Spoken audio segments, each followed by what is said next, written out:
Hello friends, ఈరోజు నేను దొండకాయ రోటి పచ్చడి చేయబోతున్నానండి.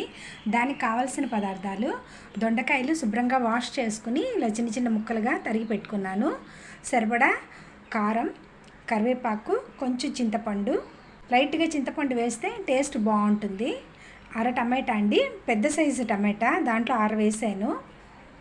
వెల్లుల్లి, వేరుశనగపప్పులు, మినపప్పు, మెంతులు, జీలకర్ర, ఆయిల్, సాల్ట్, పసుపు, పోపు సామానండి.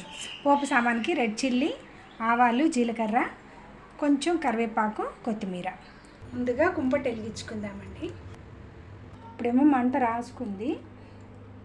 కాండి వేసుకుని వేడైన తర్వాత కొంచెం నూనె పోసుకోవాలండి.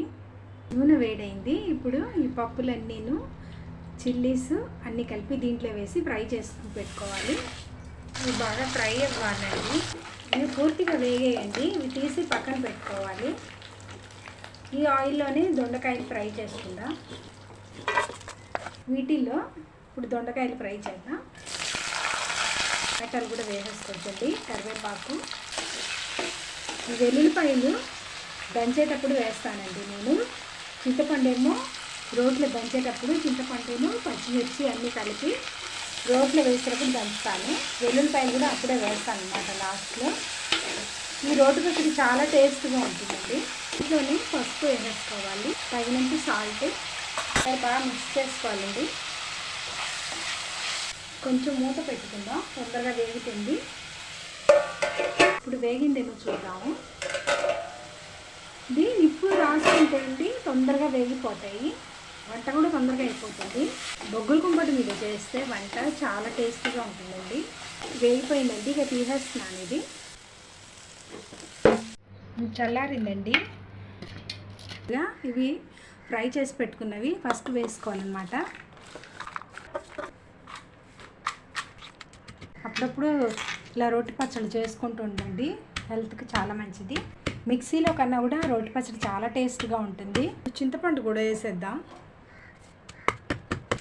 వాటర్ పోసి నేను దంచానండి, అందుకే నలిగింది, లేకపోతే నలగదు. అది చిన్న రోలు కాబట్టి కొంచెం కష్టంగా ఉంది.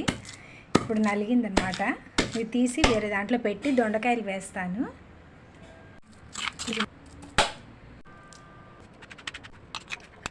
దొండకాయలు ఈజీగా నలిగిపోతున్నాయండి. మరీ పేస్ట్లా ఉండకూడదండి. దొండకాయలు తగులుతూ ఉంటే టేస్ట్గా ఉంటుంది అన్నం తినేటప్పుడు.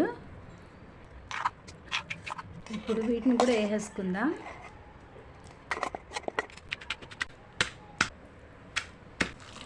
ఇప్పుడు వెల్లుల్లిపాయలు కూడా వేసేసుకుందాం. ఇందాక నూరి పెట్టుకున్న కారం అండి, అన్నీ వేసి ఇంకోసారి మిక్స్ చేసేసుకుంటే కరెక్ట్గా ఉంటుంది. పోపు లాస్ట్లో వేసేసుకోవాలి. దీంట్లో అన్నీ కలిపేసానండి. ఇంకా గిన్నెలోకి తీసేసుకుందాం. ఈ పచ్చడిలో పోపు వేసుకుందామండి. జీలకర్ర, ఆవాలు పోపు వేసాను. కొంచెం కొత్తిమీర, 2 రెమ్మలు కరివేపాకండి, రెండే వేసాను. అంతేనండి, పచ్చడి రెడీ అయిపోయింది.